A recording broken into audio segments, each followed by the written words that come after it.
Hello and welcome. My name is Marc Blatstein, the physician founder of Physician Pre-Sentence Report Service.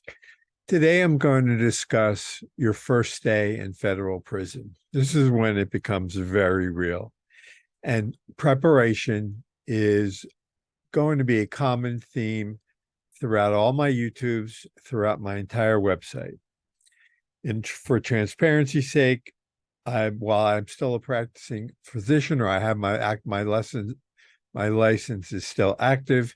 I was convicted of a felony a little under 20 years ago, and back in 2010, my license was reinstated in full.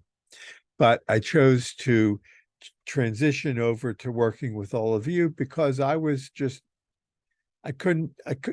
couldn't wrap my arms around the fact that I was as unprepared as I was. And so in that vein, first day in federal prison, whether you self-surrendered or you were remanded, there's things that you should be aware of. And I've gone through both.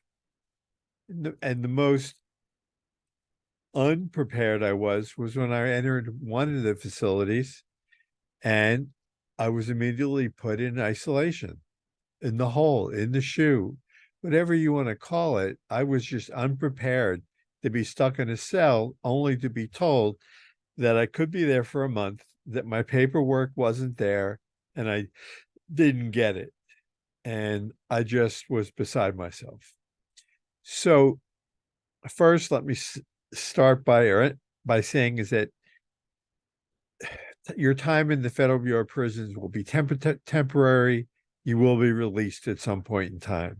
Second, it is not unusual to be put into isolation initially. I did not know this, but had I been prepared, I would have had sent to myself books mailed to me, softback paperback books, either from home or through Amazon, nonfiction type books, something that would have been ready for me to begin to read to take some of the sting out of being in solitary confinement. But when you first present to federal prison, at least for me, I was unprepared. Next, you don't want to bring your pre-sentence report with you.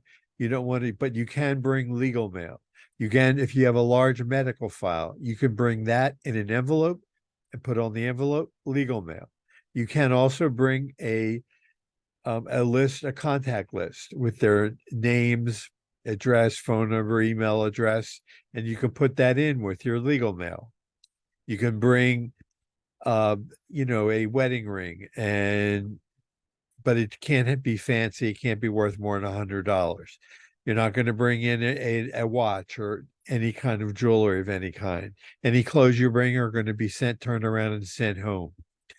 You can bring medications with you if you're on medications. Hopefully, you have reviewed all the medications you are on long before your pre-sentence interview.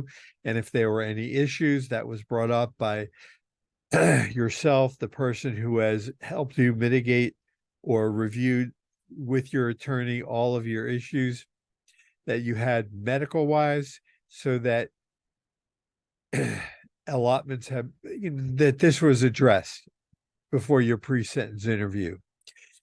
If there were issues where they're not available through the Federal Bureau of Prisons, that your physicians were made aware, potentially they are now ready to go into the sentencing hearing with you. The Federal Bureau of Prisons does not take any orders regarding medical care or prescriptions directly from a judge. They do not do that. This is why it's important to have those doctors available at the sentencing hearing so that the judge can ask them questions. Unfortunately, I had to go to 2 camps, and that's another YouTube that I can get into at another point in time. But at one of them, I was able to bring in cash money for the commissary. At the other one, I was actually also able to bring in cash money. But what I'm hearing is that some facilities allow you to bring in cash, others do not. So in that particular example, you may want to think about having cash, or think about having money sent to you a day, let's say, before you arrive, so that it is available for your commissary. And you can do that through MoneyGram, Western Union.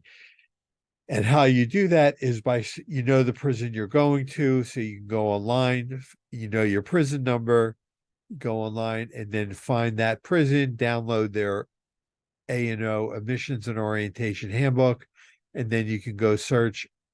And with your prison number, then you're able to send in following the instructions through the admission and orientation handbook and have that money available to you as you arrive, so that you can, at your earliest time you're allowed to go to commissary, get your basic needs: toothbrush, toothpaste, socks, underwear, sneakers, a watch, etc.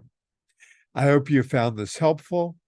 Please, you know, all of this information I have available through the website, through my YouTubes, but don't let all this content go unheeded, because you will find, if you do, that it will be sorely needed once you finally arrive. I appreciate you taking the time out of your day to listen, and have a good day.